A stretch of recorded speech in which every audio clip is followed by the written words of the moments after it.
Hello, and welcome to Chico, California Steak webcast Life Sketches. My name is Ruth Henderson, and today we are visiting with Becky Kambourian.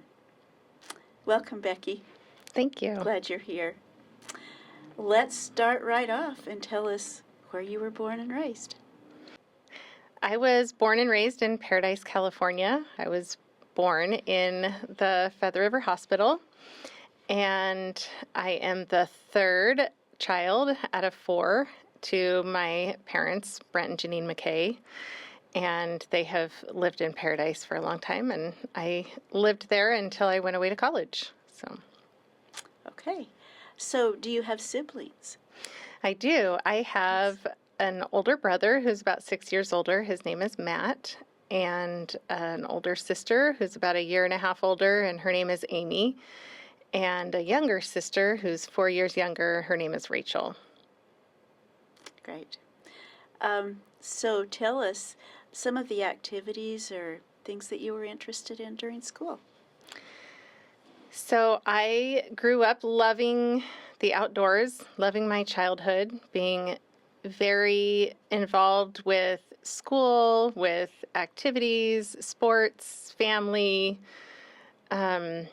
I loved it all. So like I said, I kind of grew up in the outdoors. I was gone every day, sun up to sundown, outside, building forts, playing with the neighborhood kids, and having fun doing that. And my next door neighbor, every time there was a sport that he was involved in, I would play that sport too. So I grew up playing lots of sports and loving that. So in elementary school, I went to Paradise Elementary School in Paradise, and it's kind of a legacy in my family. A lot of my dad's siblings went to Paradise Elementary School, so it had been there for a long time, and then I went there, and I had lots of friends, lots of activities, and in fact, in 5th grade, we had what was called the 5th grade Olympics, is what they call it.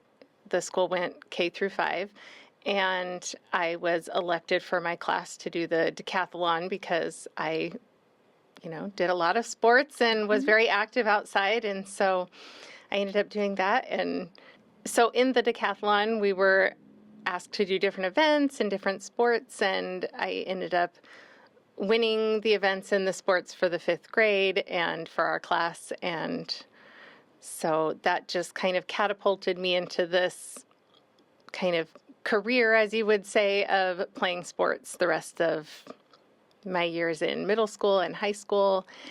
And so in middle school, I tried all different kinds of sports. I went to Paradise Intermediate School, and I did basketball and track and soccer, and I started realizing that I needed to pick a sport and do that year-round. And so soccer was mostly my sport that I did year-round. I followed my older brother's footsteps, who also played soccer, and that's how I spent my days in middle school and high school. If I wasn't involved in doing things with friends and other activities that were at school, I never liked to miss out on anything, so I kind of decided to do a lot of things. Yeah, You were really involved in your school. That's great. I was, yeah.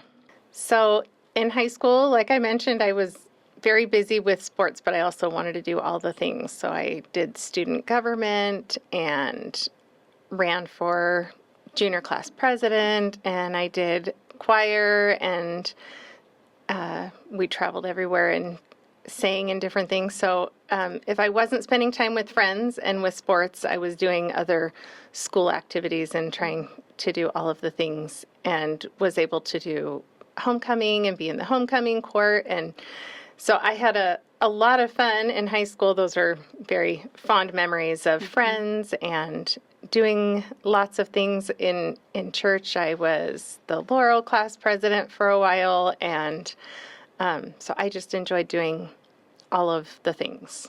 And seminary too, I'll bet. I did seminary too. Early yes, morning. Early morning, yes. That's a real an accomplishment. Okay, so after high school, did you go off to college? I did. In high school, actually, I joined a class that was called Teaching Academy, and it was something to help those that wanted to become a teacher. And so early on, I had talked to my mom about this and said, I just want to have kids. I just want to be with kids, and I loved babysitting, and I wanted to run a daycare. Well, she decided maybe I would be good at teaching. So I thought, oh, that's a good idea. So I tried the Teaching Academy class, and I loved it, and so I knew I wanted to go to school to be a teacher. And so I had looked into different school options. I had actually gotten a full ride scholarship to Chico State to play soccer, and I turned it down and decided to go to the beach. So I went to San Diego State, where they also had a good elementary education program there, and followed my dreams there and received my my bachelor's degree, and then it's a 5th year of teaching credential that I also did at San Diego State. Well, that's wonderful to follow your dream. So, did you start teaching then a little bit? I did. Yes, my first job was a little bit north of San Diego in a place called Lake Elsinore. And I had been familiar with the area just because in college I decided, since I wasn't playing soccer anymore for a little while, I decided to try other sports. So I was wakeboarding behind a boat, and I was hired at a place, the Mission Bay Aquatic Center, to teach wakeboarding, and so I was teaching that. And so I was familiar with the community up in Lake Elsinore, so I had applied different places around there and got a job teaching at a middle school 2 months into the school year, teaching 7th and 8th grade, which I was applying for a kindergarten position because I loved little kids, and that's what I wanted to do. And that's what I was hired to do, was teach that. So I decided, well, I'll try it. And I did that for 1 year, and then after that I was hired into teaching 3rd grade at an elementary school in Canyon Lake. So, somewhere along here, you met your husband. I did. Tell us about that. Yes, so his name is Charles Kambourian, and he grew up in Southern California, and in fact, Canyon Lake is his hometown. And so we had mutual friends that we had met through wakeboarding. We knew each other a little bit, and so we met through those mutual friends that weren't members at the time, but wakeboarding and doing fun things, dirt bike riding, all sorts of fun things that we like to do. And that's how we met. We just met through those mutual friends that weren't members and started dating. At the time, his family had moved away, and so he ended up moving back so that we could have a relationship. And that's. And where were you married? We were married in the San Diego Temple. That's a temple that, was always my dream as a child, that I loved that temple, and I loved San Diego. So we were married there, and then decided to stay in that area for a little while I was teaching and he was working. Well, that's really nice that you could stay in his area too. So now you've had several moves as your children come along. Tell us about those. So after teaching for a few years, our son was born in 2007. We were born in we were married in 2005, and our son was born in 2007. And I decided at the time that I really wanted to stay home with raising kids. And so my husband had a job opportunity in St. George, Utah. It moved us out there when my son was only 3 weeks old, and we started our lives there. And throughout the years, he had different job opportunities, different things that he decided to do, and it moved us to several different places. So I think we joked around that by the time my son was 8, I think we had moved 8 or 9 times. And so it was quite a bit. We didn't stay in one place for too long. It was mostly Utah and California. Sometimes we had moved back to Paradise and sometimes back to Utah. I ended up teaching in Utah for longer. When my son was about 2, I went back to teaching and put my husband through school for a little bit so that he could become a pharmacist. And then when our kids are about 4 years apart each. We have 3 children. So Kyle is the oldest. He was born 2007. And then we had a daughter born about 4 years later. And when she was 6 months old, I decided to quit teaching and stay home with the kids again. And through that time, my husband went to pharmacy school, graduated from pharmacy school. And right when he graduated, our 3rd child, Addie, was born, and a girl. So we have a boy, Kyle, a girl, Audrey, and then another girl, Adelaide. And she was born right when he was graduating. And then we decided that he was going to be looking for jobs and decided to look in the area where my family lived. My parents and my brother both lived in Paradise at the time. And I really wanted to be connected with family because that was one of the things growing up. I was very connected to my grandparents, extended family, aunts and uncles, my own family. It was very important to me to be with family and have my kids have that influence.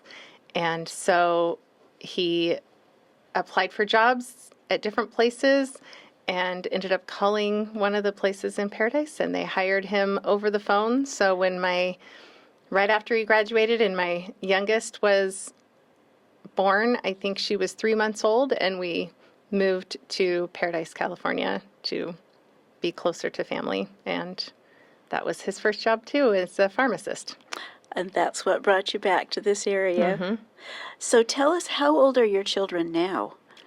I have a 17-year-old. He's going to be 18 in 1 week, and a 14-year-old, and Adelaide is 10.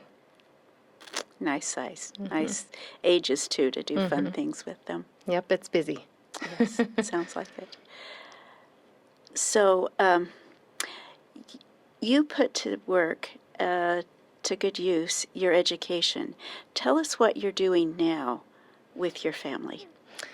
So right now, my husband is earning a good income, so I'm able to stay home with my kids once again and be mom.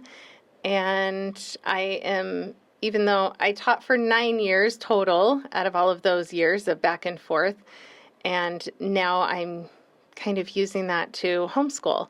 So I homeschooled my son from middle 5th grade up through, now he's in a hybrid program at Core Butte, which is really great. So he takes a lot of classes there, but does a lot of independent at home. My middle child is actually in public school, and then my youngest is homeschooling. We just started this year, and she's in 5th grade. So I'm still teaching. That is really nice that you can use that. In today's world, that's great. You can homeschool your children. Yeah. So, could you tell us what are some of the things that you have learned through life's experiences? Well, that's a really good question because I think about that a lot. And I think about what I would want my kids to know about maybe what I have grown to know. So I've been a member of the Church of Jesus Christ of Latter-day Saints all my life. And sometimes taken advantage of that, it's just been something that's comfortable for me. And there's been times in my life where I've really needed to stretch myself and see where my testimony is. And then other times where it just kind of keeps on going. So I know now, looking back at some of my experiences, I know when the Spirit has been, a good influence and strong in my life, whether by my own choices or others. And there's been a few distinct experiences in my life where that's been made known, and I feel like I'm still going to have those experiences. So thinking about my kids and, when I was younger, and then as they grow up, that they can start recognizing some of those experiences. And some of them are pretty big, like we went through the fire in 2018. And it's amazing how you can think about how those experiences can be for your good, or where can you turn. So every time I've turned to Christ or the gospel in my life or the Spirit or prayer or scriptures, it's always been a good influence on having the Spirit with me. And, the day that we were leaving our house with the fire, my kids and I got together and we said a prayer first, and that helped tremendously with the feelings of how everybody was. And I think it was one of my kids that had said, "Let's say a prayer, Mom," Mm-hmm. And then we listened to primary music on the way. So I thought about that influence and how all of the things that invite the Spirit in our lives can be for our good if we keep that going. And just different trials or different things that I've been through. Now I work in the temple once a week as a temple worker on Tuesdays. And being in the temple is another one of those, just doing, following the commandments and trying to live in a way that the Spirit can come into my life is something I would love for my kids to experience and their kids to experience. And because it's interesting to know the difference, to be able to feel when the Spirit can be really strong and when not. And even when we're going through trials, or even when I've been through some of the trials that I've been through, turning in that direction, looking back on it, those experiences have been for my good, or can be for my good and the good of my children and our families. And you've had some experiences, but you're looking for the positive. And that is what life is about. We really can have positive come from it. The power of music with your children. Mm-hmm. That's powerful, isn't it? Yeah. And I know that they'll each have their own way of feeling the Spirit, but what a great influence that can be. Mm-hmm. Mm-hmm. Well, thank you, Becky, for sharing your time, your story with us today. We really do appreciate you taking the time and being willing. Thank you. Thank you.